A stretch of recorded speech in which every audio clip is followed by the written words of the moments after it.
The IAAF is not making it easy for them because there is a task force monitoring committee. Yes. They met yesterday, Tayo, and they said, look, it's like there's no end in sight, that this ban might just linger and even affect Russia.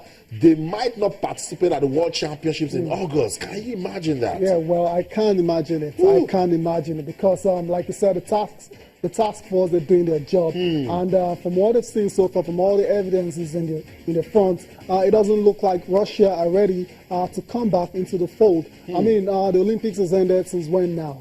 Since August. Yeah. Okay, and they still haven't put their house in order, obviously, and that's why the IAAF are not, really interested in bringing them back now. Right. And if care is not taken, they will miss out on the World Athletics Championships. That's in London next year. So they've got the work cut out. That's Russia, RUSADA, the anti-doping agencies in Russia. They need to speed it up. That's right. They need to get working and do everything it takes to be compliant with the WADA code. Yeah. It's as simple as that. So, very simple, Ty. And that's what Sebastian Coe was trying to say at this council meeting. It says we're not just impressed. We're not just impressed to a certain level because he believes there's still a lot of work to be done to restore public trust in athletics. And he's saying if RUSADA is not doing that for them to see, because the entire world understands what happened in Russia, particularly when there are allegations that they were state-sponsored. Yeah, which is what led to their blanket ban at the Olympics. Remember, no Russian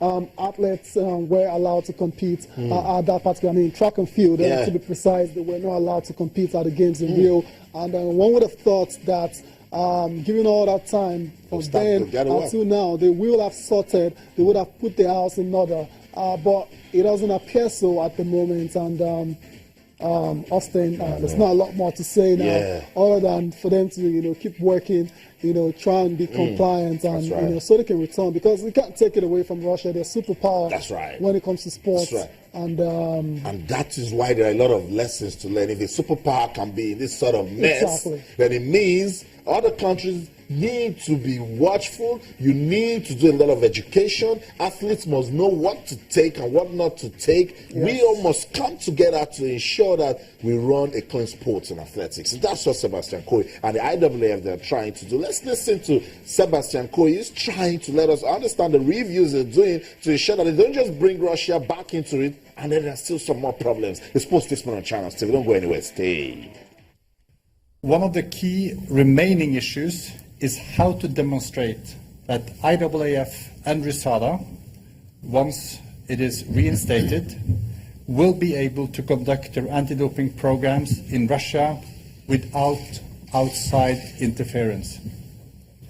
To address this point, the task force will go to Moscow in January to assess the response to Professor McLaren's final report, which is due on the 9th of December.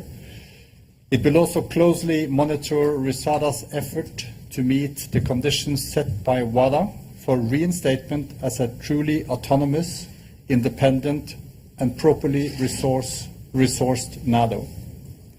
The task force will report again on progress at the Council's next meeting in February 2017, so in about 2 months.